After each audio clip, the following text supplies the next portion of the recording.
नमस्कार, जनता टीवी देख रहे हैं आप। मैं आपके साथ दीक्षा शर्मा। बिहार एक्सप्रेस की शुरुआत करेंगे। मुख्यमंत्री नीतीश कुमार ने गांधी मैदान में महात्मा गांधी को पुष्पांजलि अर्पित की। मौके पर राज्यपाल समेत कई नेता रहे मौजूद। बेगूसराय में केंद्रीय मंत्री गिरिराज सिंह का कांग्रेस पर हमला। कहा, राहुल गांधी अर्बन नक्सल की तरह व्यवहार करते हैं। चिदम्बरम ने देर से सही पर सच कहा कि मनमोहन सरकार कमजोर थी।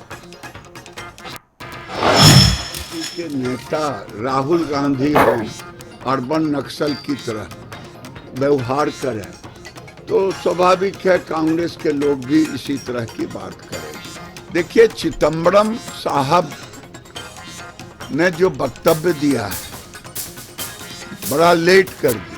वो गाना है ना, हजूर आते आते बड़ी देर कर दी।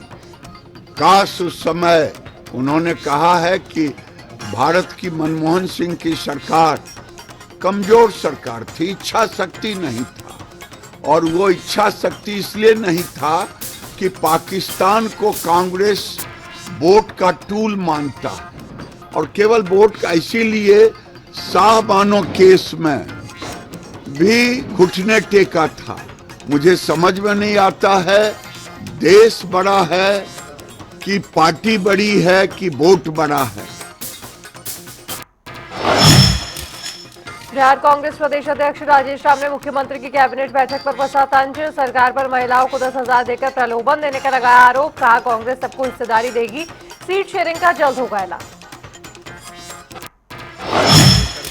महिला आधी आबादी है।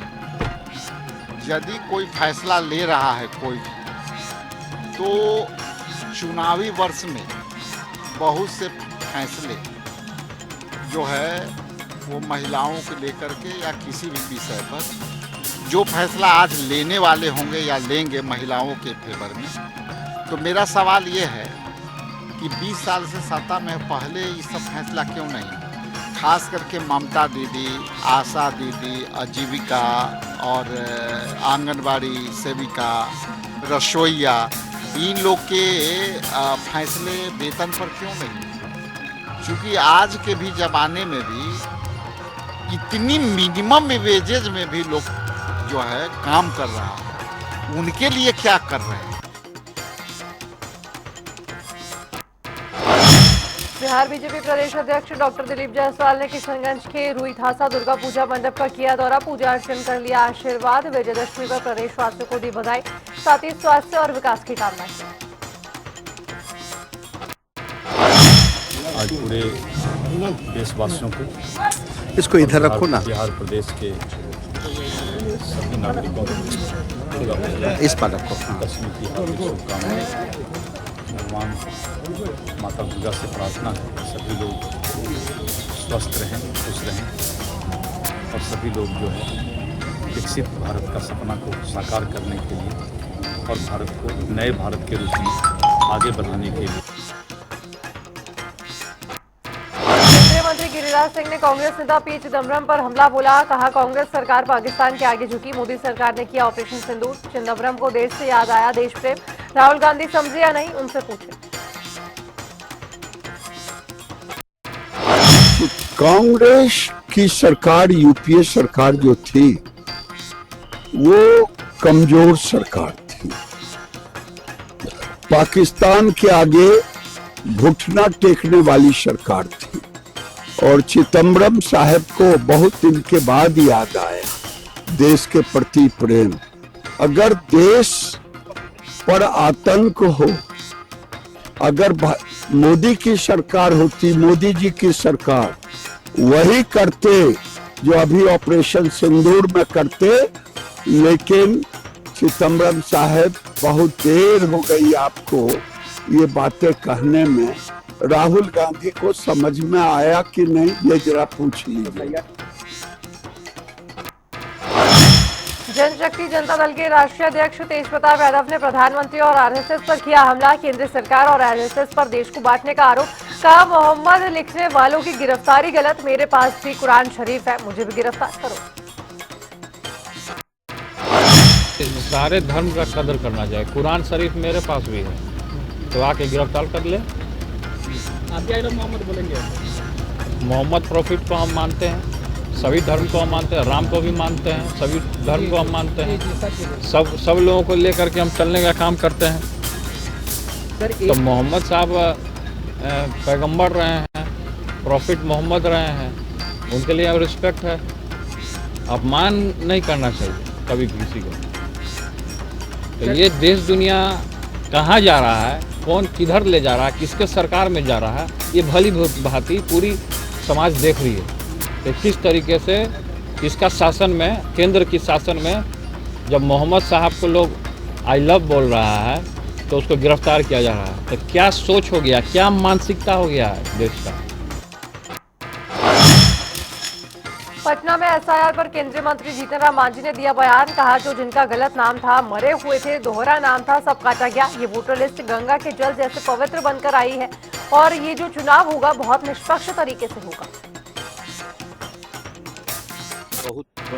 एकदम विशुद्ध आया है। जो जिनका गलत नाम था, मरे हुए थे, दोहरा नाम था, सब कटा है। एकदम गंगा के जल ऐसा पवित्र वोटर लिस्ट आया है बन करके। और इस वाला इलेक्शन होगा, बहुत बढ़िया इलेक्शन होगा, जिसको कह सकते हैं हम लोग कि निष्पक्ष चुनाव होगा। जिलाध्यक्ष रामचंद्र ठाकुर ने मतदाता सूची के अंतिम प्रकाशन पर उठाए सवाल। कहा रोहतास जिले के 7 विधानसभा क्षेत्र के 40,000 से अधिक मतदाताओं का काटा गया नाम, क्योंकि वैसे मतदाताओं के लिए भी रखी गई है विकल्प। इलेक्शन कमीशन को बहुत बहुत बधाई और बहुत बहुत धन्यवाद कि पारदर्शिता के साथ में सारे पार्टियों को सामने बुलाकर और हम लोग को फाइनल लिस्ट दिया गया, जो कि बहुत अच्छा है। इलेक्शन कमीशन के इस कार्य से हम लोग खुश हैं। और कुछ का नाम कटी थी जो कि अभी फाइनल इसमें जोड़ के दिया गया है और 60,000 के तकरीबन एवं ही इसमें नाम जुड़ा है। इससे इलेक्शन कमीशन को बहुत बहुत धन्यवाद। राज्यसभा सांसद उपेंद्र कुशवाहा ने दिया बयान। कहा अभिनेता पवन सिंह के एनडीए में शामिल होने से गठबंधन को होगा फायदा। पिछले वोट बंटवारे की गलती सुधारेंगे और इस बार विधानसभा चुनाव में वोट विभाजन रोकेंगे। लोकसभा चुनाव में वोटों का डिवीजन हो गया, जो एनडीए का वोट था वही बट गया, जिसके चलते चुनाव में परिणाम हम लोगों के विपरीत हुआ। विधानसभा चुनाव में वोटों के डिवीजन को हम लोग रोक देंगे। एनडीए सभी जगह, शाहबाद का इलाका हो, मगध का इलाका हो या बिहार का अन्य हिस्सा, एनडीए की ही जीत होगी। हमने यह भी कहा इस बार विधानसभा चुनाव को ध्यान में रखते हुए एनडीए मजबूत और दुरुस्त रणनीति बनाएगा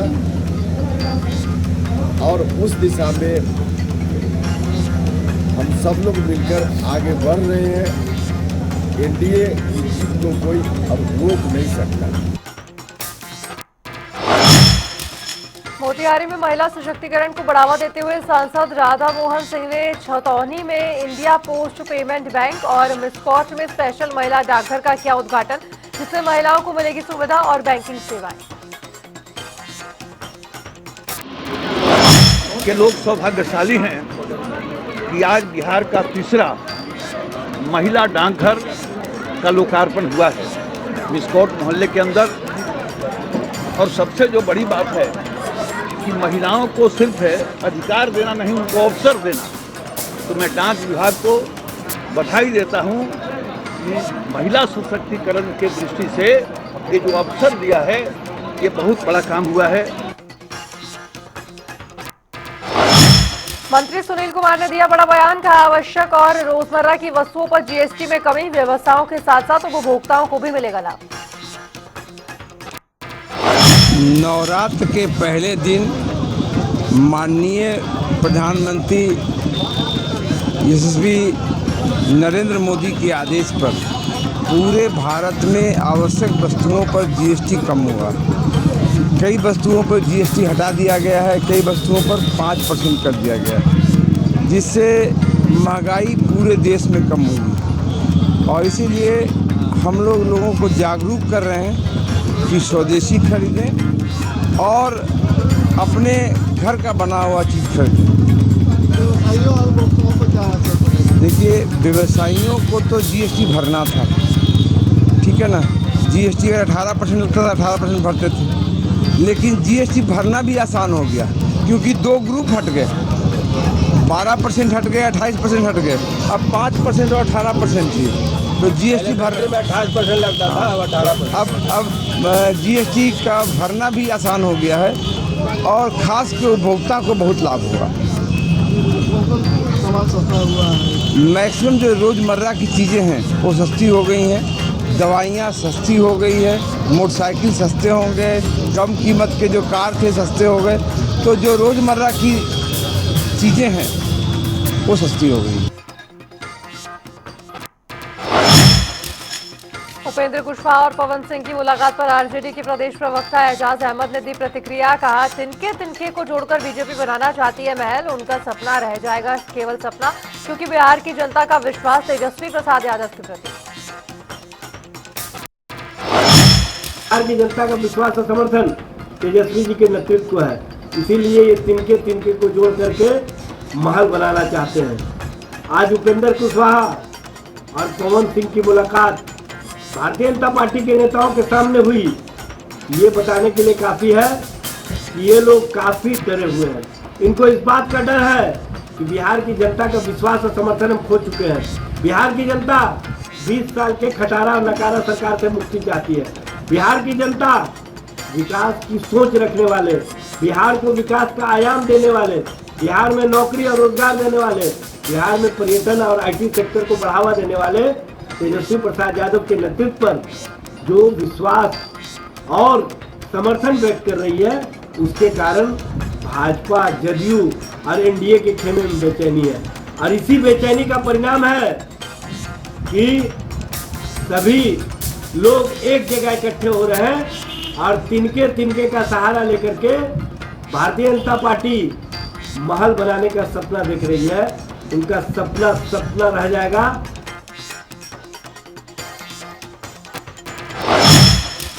मुजफ्फरपुर में मूसलाधार बारिश और तेज हवाओं से धान की फसलें तबाह, किसानों को भारी आर्थिक नुकसान, आगामी खेती पर गहराया संकट, सरकार और प्रशासन से मदद की उम्मीद।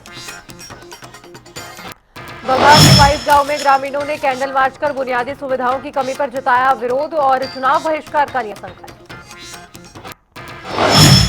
गोपालगंज में युवती के साथ छेड़खानी, विरोध पर मां बेटी पर चाकू से किया हमला, दोनों जख्मी, अस्पताल में कराया गया भर्ती, पुलिस जांच में जुटी। जमुई में मुख्यमंत्री महिला रोजगार योजना में अवैध वसूली का आरोप, जीविका दीदियों ने विरोध कर सीएम पर कार्रवाई की मांग की। सीतामढ़ी में आकाशीय बिजली गिरने से मासूम की मौत, दुर्गा पूजा का मेला देखने के लिए घर से निकली थी मासूम। गोपालगंज में मामूली बात को लेकर हुआ विवाद, झड़प में 14 वर्षीय छात्र की मौत, सूचना मिलने पर पहुंची पुलिस, मामले की कर रही है जांच। सिवान के महाराजगंज में शॉर्ट सर्किट से लगी आग से 12 लाख की संपत्ति जलकर खाक, 5 बाइक और 1 कार भी गई जल, पीड़ित ने की मुआवजे की मांग, पुलिस मामले की कर रही है जांच। वैशाली से सामने आया सामान खरीदने पर हुआ विवाद का मामला, झड़प में चली गोलियां, गोली लगने से युवक घायल, मौके पर पहुंची पुलिस, मामले की तफ्तीश में जुटी। सिवान पुलिस के हाथ लगी बड़ी सफलता, पुलिस ने चेकिंग के दौरान एक पिकअप को किया जब्त, मामले में भारी मात्रा में शराब की बरामद, चालक मौके से फरार। जमुई में ट्रेन से उतरने के दौरान गिरी महिला गंभीर रूप से हुई घायल, मौके पर मौजूद लोगों ने महिला को अस्पताल में कराया भर्ती।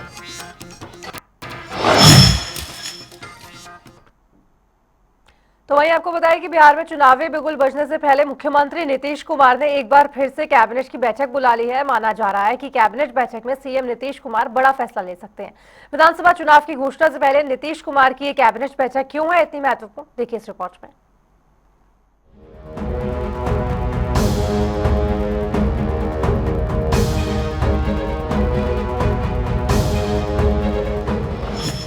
नीतीश कुमार ने बुलाई कैबिनेट की बैठक, कई अहम फैसलों पर लग सकती है मुहर। विधानसभा चुनाव से पहले नीतीश कैबिनेट की आखिरी बैठक। बिहार विधानसभा चुनाव को लेकर बिहार में सियासी सरगर्मियां तेज हैं। ऐसी संभावना जताई जा रही है कि आगामी 6 अक्टूबर या उसके बाद चुनाव आयोग बिहार चुनाव की तारीखों का ऐलान कर सकता है। बिहार में विधानसभा चुनाव करीब हैं और मुख्यमंत्री नीतीश कुमार के नेतृत्व वाली एनडीए सरकार बिहार की सत्ता में वापसी की हर संभव कोशिश कर रही है। बिहार विधानसभा चुनाव की घोषणा और आचार संहिता लागू होने से ठीक पहले मुख्यमंत्री नीतीश कुमार ने एक अति महत्वपूर्ण कैबिनेट बैठक बुलाई है। इस बैठक को चुनावी वर्ष की अंतिम बड़ी बैठक माना जा रहा है, जिसमें राज्य सरकार बड़े पैमाने पर जन कल्याणकारी एजेंडों पर मुहर लगा सकती है। सीएम नीतीश कुमार शुक्रवार 3 अक्टूबर को दोपहर 3:30 बजे मुख्य सचिवालय स्थित मंत्रिमंडल कक्ष में कैबिनेट के साथ बैठक करेंगे। बैठक में कौन कौन रहेगा मौजूद? ये कैबिनेट बैठक मुख्य सचिवालय के कैबिनेट हॉल में आयोजित होगी। इस बैठक में मुख्यमंत्री नीतीश कुमार स्वयं अध्यक्षता करेंगे और उनके साथ दोनों डिप्टी सीएम, मंत्रिमंडल के सभी मंत्री और संबंधित विभागों के सभी उच्च अधिकारी मौजूद रहेंगे। इस तरह की उच्च स्तरीय उपस्थिति ये दर्शाती है कि बैठक में लिए जाने वाले निर्णय कितने अहम होने वाले हैं और जाहिर बात है कि विधानसभा चुनाव करीब हैं तो तमाम निर्णय आगामी विधानसभा चुनाव को ध्यान में रखते हुए ही लिए जाएंगे, जिसका सीधा फायदा बिहार की जनता को मिलेगा। बैठक में होगी सौगातों की बरसात। माना जा रहा है कि चुनावी वर्ष होने के कारण सरकार इस बैठक का उपयोग लोकप्रिय घोषणाओं और लंबित विकास कार्यों से जुड़े प्रस्तावों को मंजूरी देने के लिए करेगी। कई विभागों के कई अहम प्रस्तावों पर मुहर लगने की संभावना है। पिछले कुछ महीनों में नीतीश कैबिनेट ने लगातार बैठकें करके मानदेय वृद्धि, नई भर्तियों के पदों के सृजन जैसे शिक्षक, तकनीकी सहायक, फिर महिलाओं के लिए रोजगार योजना और बुनियादी ढांचे से जुड़े कई महत्वपूर्ण निर्णय लिए हैं। 3 अक्टूबर की बैठक में भी इसी कड़ी के जन कल्याणकारी मुद्दों पर कई बड़े फैसले लिए जा सकते हैं। ये कदम ऐसे समय में आया है जब विपक्षी दल लगातार सरकार पर भ्रष्टाचार और अपराध के मामलों को लेकर हमलावर है। इसीलिए बड़े और लोकप्रिय फैसलों को मंजूरी देकर सरकार चुनाव से पहले जनता के बीच अपनी सकारात्मक छवि को मजबूत करने का प्रयास कर रही है। बिहार में नीतीश सरकार की योजनाओं और बजट को लेकर नेता प्रतिपक्ष लगातार सवाल खड़े कर रहे हैं। इस बीच चुनाव की तारीखों की घोषणा से ठीक पहले नीतीश कैबिनेट की ये बैठक बहुत महत्वपूर्ण है। अब ये देखना दिलचस्प होगा कि आचार संहिता लागू होने से पहले सीएम नीतीश कुमार राज्य की जनता के लिए कौन कौन सी अंतिम सौगातें लेकर आती है। ब्यूरो रिपोर्ट, जनता टीवी। और चलिए रुक रहे एक छोटी सी ब्रेक के लिए, फौरन होंगे हाजिर।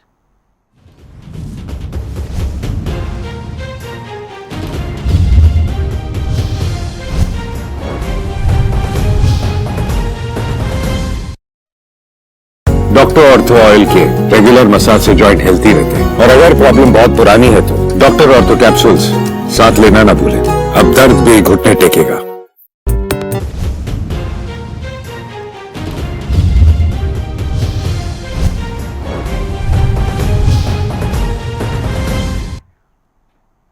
और ब्रेक के बाद एक बार फिर से स्वागत है आपका। बताएंगे आपको कि ऐसे भोजपुरी स्टार पवन सिंह की बीजेपी में वापसी हो गई है, लेकिन पवन सिंह को बीजेपी में वापस करने के लिए पहले उपेंद्र कुशवाहा से सुलह करनी पड़ी। इस पूरे घटनाक्रम पर अब पहली बार आरएलएम चीफ उपेंद्र कुशवाहा की प्रतिक्रिया सामने आई है। पवन सिंह को लेकर उपेंद्र कुशवाहा ने क्या कुछ कहा है और उपेंद्र कुशवाहा के बयान के क्या कुछ सियासी मायने हैं, ये देखिए रिपोर्ट में।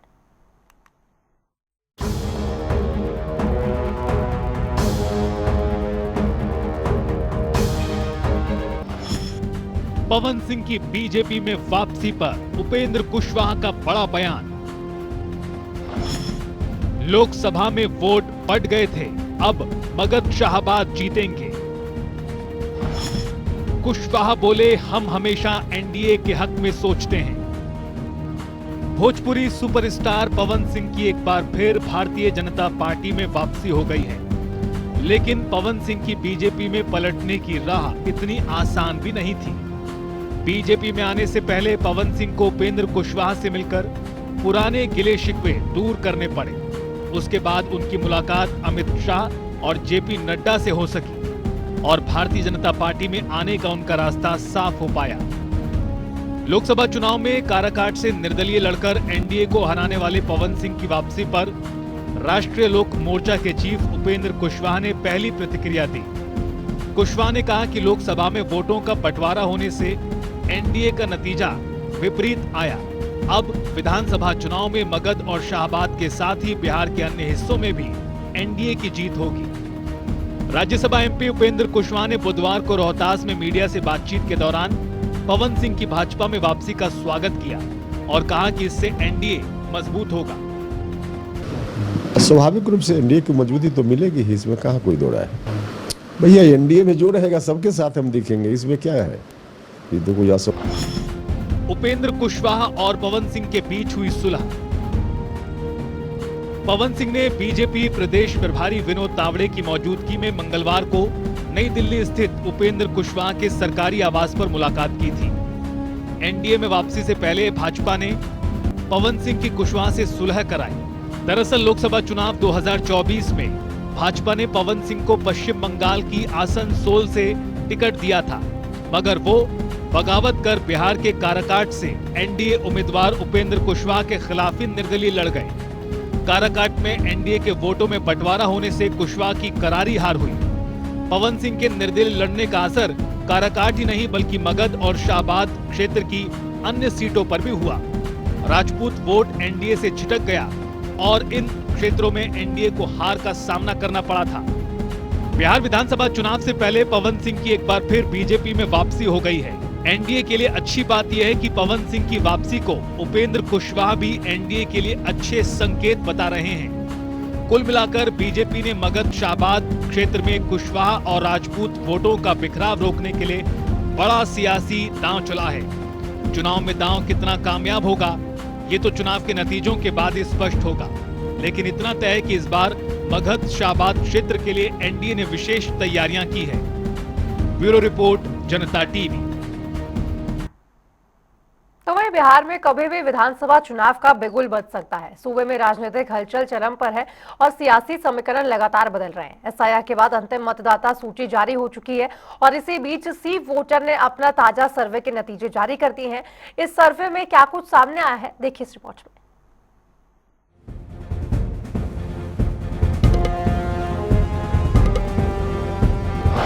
बिहार की जनता को सीएम की कुर्सी पर कौन पसंद?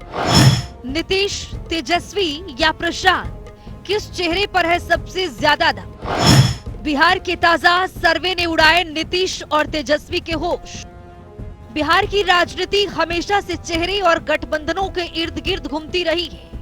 विधानसभा चुनाव 2025 में भी सवाल यही है कि आखिर जनता किसे अगले मुख्यमंत्री के तौर पर देखना चाहती है, और इसी को लेकर सी वोटर ने फरवरी, जून, अगस्त और सितंबर 2025 में अलग अलग सर्वे किए।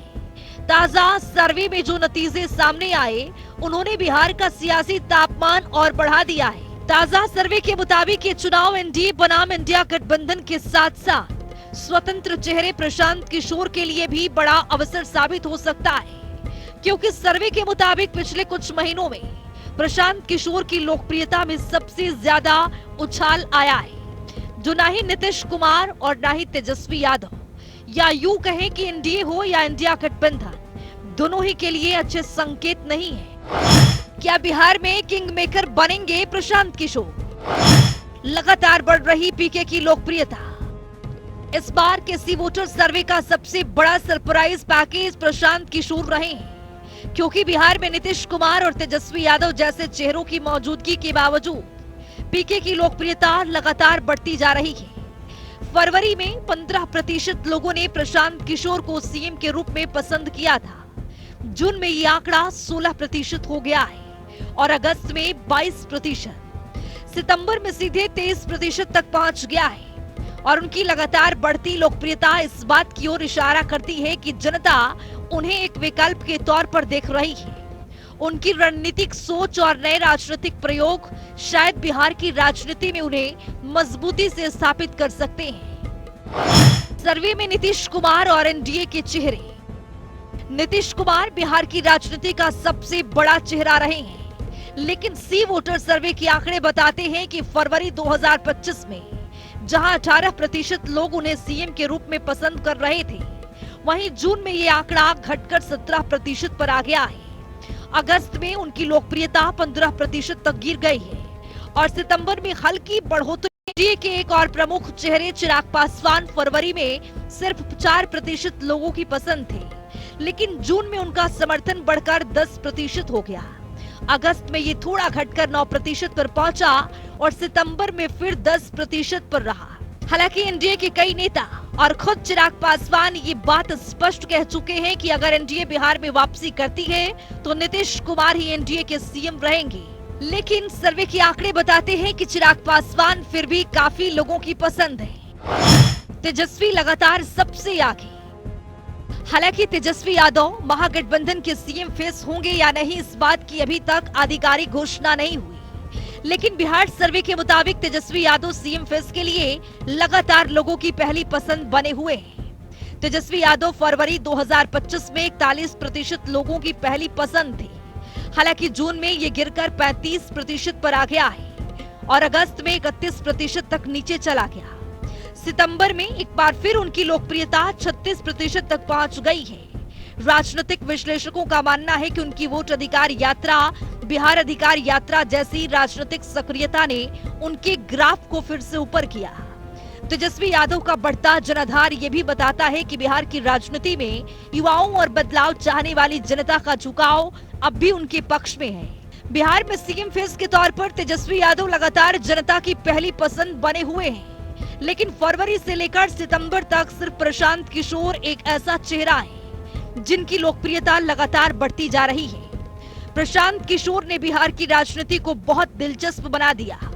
कुछ समय पहले तक ऐसा माना जा रहा था कि आगामी बिहार विधानसभा चुनाव में तेजस्वी बनाम नीतीश सीधा मुकाबला नजर आ सकता है, लेकिन प्रशांत किशोर ने बिहार के रण को त्रिकोणीय बना दिया है। अब देखने वाली बात ये होगी कि प्रशांत किशोर की बढ़ती लोकप्रियता चुनाव के समय उनके कितने काम आती है।